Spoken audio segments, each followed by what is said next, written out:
Witam wszystkich bardzo serdecznie w kolejnym materiale, jaki właśnie wypuszczam. Jest to kontynuacja tworzenia remake'u do gry Fallout 2. Od wczoraj pracowałem nad mechaniką amunicji broni. Mamy do wyboru pistolet 10 mm i Uzi 10 mm. Startujemy z zapasową amunicją w ilości 45 sztuk.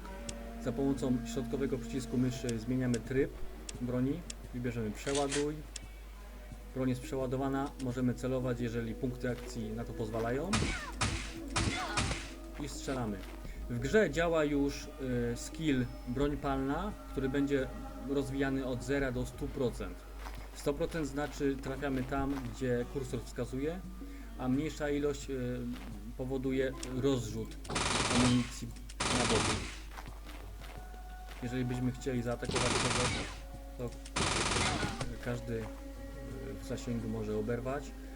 W lewym dolnym rogu oczywiście pojawia się informacja, co zrobiliśmy właśnie, dostaliśmy doświadczenie i zadaliśmy obrażenia. Broń, która zadaje obrażenia takie, jakie były w oryginale, czyli od 5 do 12 punktów życia.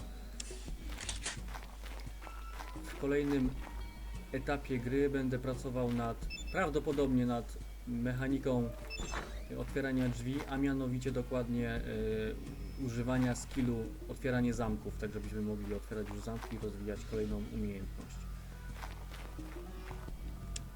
I pewnie dodam jakichś wrogów, którzy będą strzelać w naszą stronę, jeżeli ich zaczepimy. I pewnie zakładam, że levelowanie postaci też wejdzie w życie. Także zapraszam do subskrybowania, dajcie lajka, bo to mi bardzo pomaga. A jeśli macie jakieś sugestie odnośnie przełożenia oryginalnej gry na grę tego typu, czyli FPS, dajcie znać, ponieważ nie wszystkie mechaniki będzie dało się przerzucić do tej gry. Choćby z tego względu, że nie ma kursora, i nie ma widoku od góry. Także jeśli macie jakieś sugestie, to piszcie w komentarzach i do następnego materiału. Cześć!